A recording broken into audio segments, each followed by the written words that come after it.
એક દિવસ હેરી તેમને રમતા જોઈને ગુસ્સેથી પોતાને જ કહે છે, લાગે છે મારે મારી જૂની નીતિ અપનાવવી પડશે. કાન ભંભેરણી કરો અને માંસ ખાઓ. આ નીતિ અપનાવી કેટલાય જાનવરોને એકબીજા સાથે ઝઘડાવીને મેં તેમનું માંસ ખાધું છે. કાન ભંભેરણી કરો અને માંસ ખાઓ.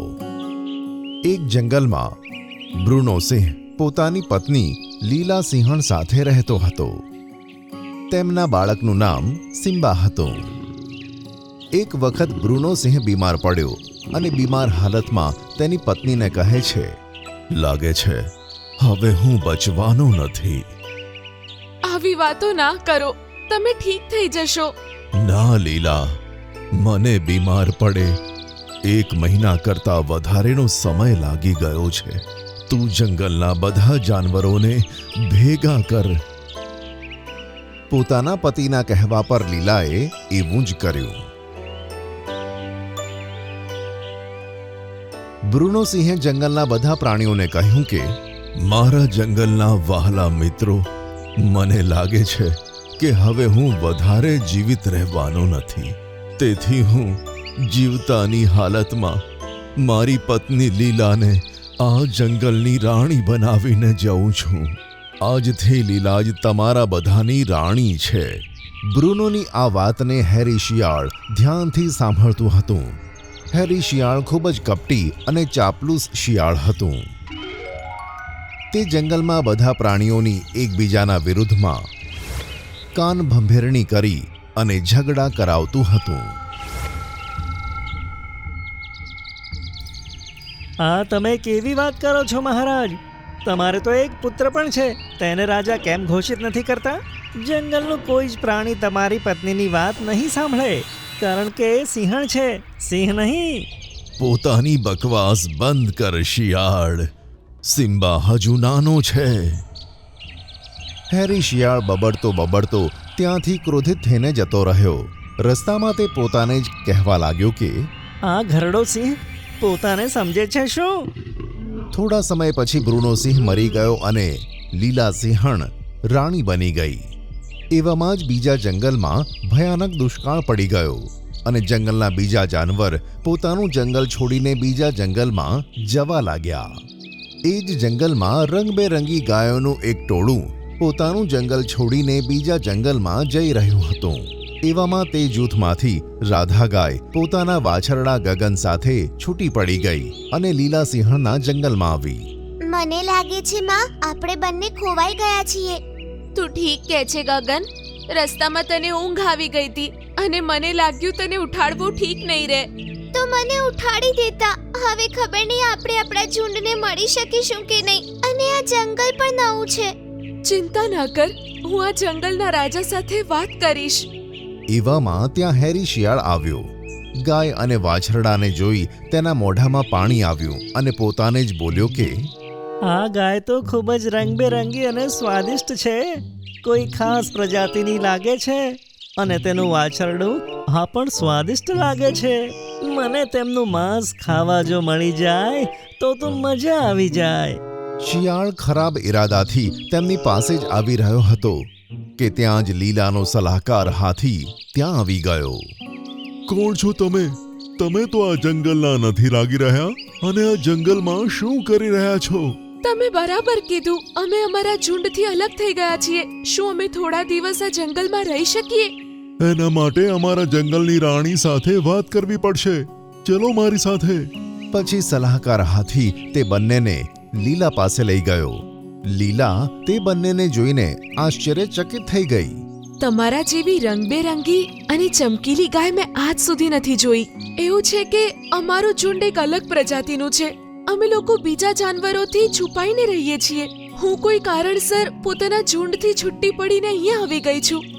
ચિંતા ના કરો, તમને ઈચ્છા હોય ત્યાં સુધી તમે અહીંયા રહી શકો છો. તમને કોઈ નુકસાન નહીં પહોંચાડે. ત્યાં જ લીલાનો દીકરો સિમ્બા ત્યાં આવ્યો. આટલા સુંદર મજાના વાછરડાને જોઈને તે તો તેની સાથે રમવા લાગ્યો. જોયું તમે? તમારા દીકરાની મારા દીકરા સાથે મિત્રતા થઈ ગઈ. આજથી તમે મારી ગુફા પાસે રહેજો. તે દિવસથી રાધા લીલા સાથે રહેવા લાગી અને તેનું વાછરડું સિમ્બા સાથે રમતું હતું. અને આ જ વાત હેરી શિયાળને બિલકુલ પસંદ ન હતી. થોડા વર્ષો વીત્યા. સિમ્બા અને ગગન થોડા મોટા થઈ ગયા હતા. એક દિવસ હેરી તેમને રમતા જોઈને ગુસ્સેથી પોતાને જ કહે છે, લાગે છે મારે મારી જૂની નીતિ અપનાવવી પડશે. કાન ભંભેરણી કરો અને માંસ ખાઓ. આ નીતિ અપનાવી કેટલાય જાનવરોને એકબીજા સાથે ઝઘડાવીને મેં તેમનું માંસ ખાધું છે. અને પછી હેરી શિયાળ ક્રોધિત થઈને ત્યાંથી જતું રહ્યું. એક વખતની વાત છે, લીલા સિંહણ ગુફામાં સૂતી હતી. ત્યાં જ રાધા ગાય આવી. મહારાણી, તમે હજી સુધી જાગો છો? હા રાધા, મારા પતિનો સ્વર્ગવાસ થયો ત્યારથી મને ઊંઘ નથી આવતી. એ બધું મૂક. અડધી રાત્રે તું મારી ગુફામાં શું કરે છે? મારું ઝુંડ આસપાસ છે એવો મને સંકેત મળ્યો છે. એમને જ શોધવા જઈ રહી છું. તમને બસ એ જ કહેવા આવી હતી કે મારી ગેરમોજૂદગીમાં મારા ગગનનું ધ્યાન રાખજો. તું ચિંતા વગર જા. હું છું ત્યાં સુધી તારા દીકરાને કોઈ આંખ ઉઠાવીને પણ નહીં જોઈ શકે. તમે પણ શાંતિથી સૂઈ જાઓ. તને કીધું તો ખરી, મને ઊંઘ નથી આવતી. લીલાએ આટલું કહ્યું જ હતું કે ત્યાં રાધા ગાય તેની પાસે આવી અને તેને કાનમાં કંઈક કહીને જતી રહી. તેના જતાં જ લીલા સિંહણને ઊંઘ આવવા લાગી. બીજા દિવસે હેરી શિયાળ પોતાની યોજના મુજબ ગુફાની અંદર પહોંચી ગયું. ત્યાં જઈને તેણે જોયું કે લીલા સિંહણ બેશુદ્ધ પડી હતી. કોઈ જ હિલચાલ ન હતી, જાણે મરી ગઈ હોય. અરે વાહ, લાગે છે આ તો મરી ગઈ. હવે તો મારું કામ વધારે સરળ થઈ ગયું. હું આની મોતનો આરોપ પેલી ગગન અને તેના વાછરડા પર લગાવીશ. બધા તેમને દોષી સમજશે. આમ કહી હેરી શિયાળ દોડતો દોડતો સિમ્બા સિંહની પાસે ગયો. તને જોઈને મને તારા પિતાની યાદ આવે છે સિમ્બા. તું એકદમ તારા પિતા જેવો જ દેખાય છે. મારી માં પણ મને આમ જ કહે છે. પણ તું તારા પિતાની જેમ ચાલાક નથી, મૂર્ખ છે. તારી માં મરી ચૂકી છે અને તેણે બીજા કોઈ નહીં પણ તારા મિત્ર ગગન અને તેની માએ તેને મારી છે. હેરીની વાત સાંભળીને સિમ્બા અવિશ્વાસ ભરેલી નજરોથી તેને જોવા લાગ્યો. સિમ્બા તરત જ ગુફામાં પહોંચ્યો. ત્યાં તેણે જોયું કે તેની માં મૃત અવસ્થામાં ગુફામાં પડી છે. સિમ્બા ગુસ્સાથી લાલચોળ થયો અને દોડતો દોડતો પોતાના મિત્ર ગગન પાસે પહોંચ્યો. આખા જંગલમાં લીલાના મૃત્યુની ખબર આગની જેમ ફેલાઈ ગઈ. સિમ્બા ગગનને જોઈને કહે છે, તે અને તારી માએ મારી માને મારી નાખી છે. આની સજા તમને જરૂર મળશે. હું તારી સાથે લડીશ અને તને મારી નાખીશ. આ ખોટી વાત છે. મારી માએ તારી માને નથી મારી. ત્યાં જ હેરી ગગન બાજુ જોઈને ચાપલુસીથી બોલ્યો કે, જો તારી માએ મહારાણીને નથી મારી તો તે ક્યાં છે? આખા જંગલમાં મેં તેને શોધી, તે તો મને ક્યાંય મળી નહીં. હેરીની આ વાતનું જંગલના બધા પ્રાણીઓ સમર્થન કરવા લાગ્યા. હાથી દાદા ક્રોધિત થઈને ગગન તરફ જોઈને કહે છે, હેરી સાચું કહે છે. તારી માં જંગલમાં નથી અને તેનું ના હોવાનું કારણ જ એ છે કે તેને અમારી રાણીને મારી નાખી. લડવા માટે તૈયાર થઈ જા ગગન. થોડી વારમાં ગગન અને સિમ્બાની વચ્ચે ભયાનક લડાઈ થવા લાગી. હેરી ગગનના મરવાની રાહ જોતું હતું પણ ગગન સિમ્બા સાથે લડાઈમાં બરાબર લડી રહ્યું હતું. ત્યાં જ લીલાનો અવાજ સંભળાયો. ઊભા રહો, આ બધું શું થઈ રહ્યું છે? સિમ્બા, તું ગગન સાથે ઝઘડો કેમ કરે છે? લીલાને ત્યાં જોઈને બધા પ્રાણીઓ તો ચોંકી ગયા. મહારાણી, તમે તો મરી ચૂક્યા હતા. હું મરી નથી, સૂઈ ગઈ હતી. અને ઊંઘમાં મેં સાંભળ્યું કે તું કેટલો ધૂર્ત અને કપટી છે. અને ત્યાં જ રંગબેરંગી કિરણો સાથે રાધા આવી ગઈ. આ રીતે અચાનક રાધાને ચમત્કારિક રૂપમાં ત્યાં આવતી જોઈને જંગલના બધા પ્રાણીઓ ચોંકી ગયા. આ શું થઈ રહ્યું છે? હાથી દાદાએ એક જ શ્વાસમાં બધી વાત કહી દીધી. હાથી દાદાની વાત સાંભળીને ગાય હસે છે અને ત્યાં ઉપસ્થિત બધા જાનવરોને કહે છે, એવું છે કે અમે બધી ગાયો એક ખાસ પ્રજાતિની છીએ. અમે જાદુઈ ગાય છીએ અને આ વાત મહારાણી લીલાને ખબર છે. હા, મારા પતિના મૃત્યુ પછી મને ઊંઘ નહોતી આવતી. જ્યારે રાધા એના ઝુંડને શોધવા ગઈ ત્યારે એને મને કાનમાં ઊંઘવાના મંત્રો કીધા હતા અને મેં એ મંત્રો ભૂલથી થોડા વધારે વાંચી લીધા અને મારી બીજા દિવસે આંખ જ ના ખુલી. અને આ કપટી હેરીને લાગ્યું કે હું મરી ગઈ છું. લીલાની વાત સાંભળીને બધા જાનવર ક્રોધિત થઈને હેરી સામે જોવા લાગ્યા. મહારાણી, મને મારું ઝુંડ મળી ગયું છે. પણ હું અહીંયાથી જવું એ પહેલા આ કપટી શિયાળને સજા આપો. રાધાની વાત સાંભળી લીલાએ તરત જ હેરી શિયાળને મારી નાખ્યો અને રાધા ગગન સાથે પોતાના ઝુંડમાં જતી રહી. લેફ્ટી, તું ક્યારની ખાઈ રહી છે? મારું પણ મન છે, હવે મને પણ ખાવા દે.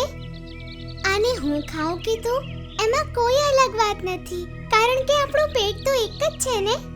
એટલે હું જે પણ ખાઈશ એ જશે તો આપણા પેટમાં જ. એક દિવસ જંગલમાં ટીનુ ચકલીએ સરસ મજાનું ઈંડું આપ્યું અને પૂરી લગનથી તેની રક્ષા કરવામાં લાગી પડી. કેટલાક દિવસો પછી આખરે તે દિવસ આવી જ ગયો જેનો ટીનુ ચકલી રાહ જોતી હતી. તે દિવસ હતો ઈંડાના ફૂટવાનો દિવસ. થોડું હલ્યા પછી ઈંડું ફૂટ્યું અને તેમાંથી નાની ચકલી બહાર આવી. Tweet tweet tweet. જ્યારે ટીનુ ચકલીએ તેમને જોયું ત્યારે ચોંકી ગઈ. આ બચ્ચાને 2 માથા હતા. બંને ચકલીઓ અલગ અલગ વાત કરતી હતી અને બંનેનું મગજ પણ અલગ અલગ હતું. ટીનુ ચકલીએ તેમનું નામ ટ્વિન્સ રાખી દીધું. રાઈટવાળી ચકલીને રાઈટી અને લેફ્ટવાળી ચકલીને લેફ્ટી કહેવાનું શરૂ કર્યું. એક દિવસ ટ્વિન્સ જંગલમાં ઉડતા ઉડતા ફરી રહી હતી તો લેફ્ટીની નજર એક ઝાડ પર પડી જેમાં મોટા મોટા સફરજન હતા. ટ્વિન્સ ઉડીને તે ઝાડ પર બેઠી અને લેફ્ટીએ ખાવાનું શરૂ કર્યું. વાવ, કેટલું ટેસ્ટી છે. લેફ્ટીને ખાતા જોઈને હવે રાઈટીને પણ ખાવાનું મન થયું. લેફ્ટી, તું ક્યારની ખાઈ રહી છે? મારું પણ મન છે, હવે મને પણ ખાવા દે. આને હું ખાઉં કે તું, એમાં કોઈ અલગ વાત નથી, કારણ કે આપણું પેટ તો એક જ છે ને. એટલે હું જે પણ ખાઈશ એ જશે તો આપણા પેટમાં જ. પણ મને થોડું તો ખાવા આપ. આ ફળ પર પહેલા મારી નજર પડી હતી, એટલે આને ખાવાનો હકદાર પણ હું જ છું.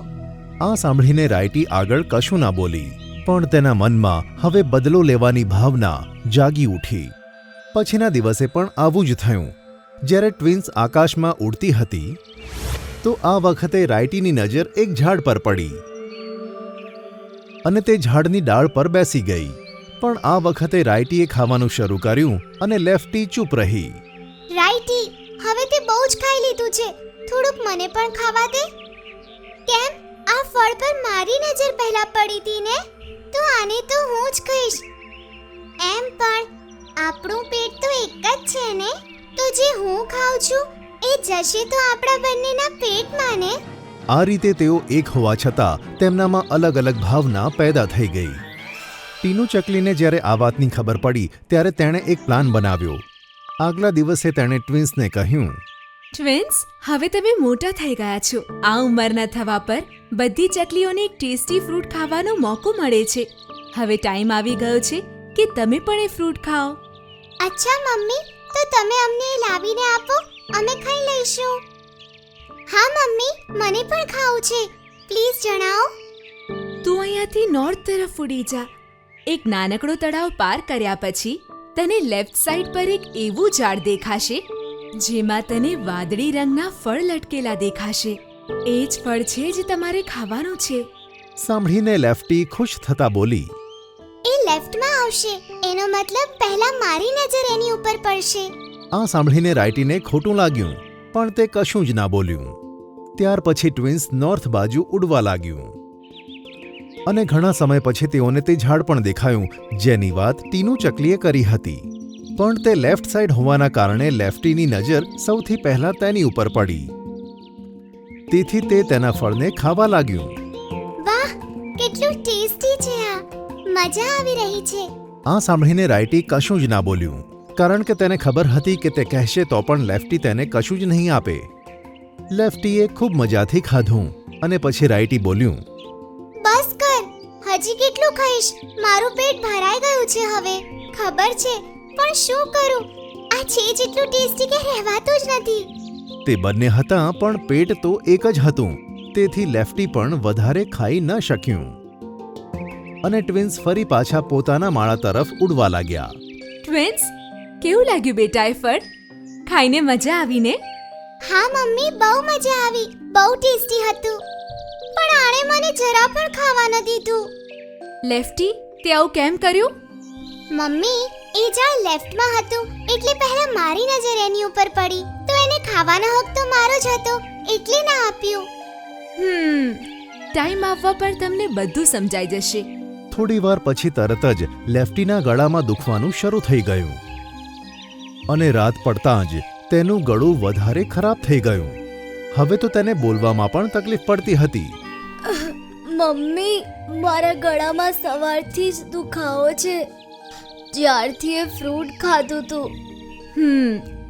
લાગે છે તે એ ફળ કંઈક વધારે જ ખાઈ લીધું એટલે જ તને આ તકલીફ થઈ. તો મમ્મી હવે જણાવો કે મારું ગળું કઈ રીતે ઠીક થશે? તમારે ફરી એ જ તરફ જવું પડશે. એ વાદળી ફ્રૂટના ઝાડથી થોડી આગળ જવા પર તમને રાઈટ સાઈડ પર એક ઝાડ દેખાશે જેના પર એવો જ લીલા રંગનું ફ્રૂટ દેખાશે. એને ખાતા જ તારું ગળું ઠીક થઈ જશે. ઠીક છે મમ્મી, હું હમણાં જ એના માટે નીકળું છું. કહીને ટ્વિન્સ ત્યાંથી નીકળ્યું અને ઝાડ પાસે પહોંચી ગયું. પણ તે ઝાડ રાઈટમાં હતું તેથી રાઈટીની નજર તેની તરફ પડી અને જ્યારે તેઓ ઝાડ પર બેઠા ત્યારે રાઈટીએ જ ખાવાનું શરૂ કર્યું. રાઈટી, મારું ગળું ખરાબ થઈ રહ્યું છે, આ ફળ મને ખાવા દે. આના પર પહેલા મારી નજર પડી અને આ રાઈટ સાઈડ પર છે એટલે આને ખાવાનો પહેલો હક મને છે.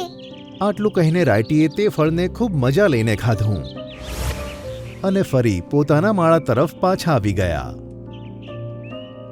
ત્યાં જઈને ટીનુએ જોયું તો લેફ્ટીનું ગળું હજુ પણ ઠીક ન હતું.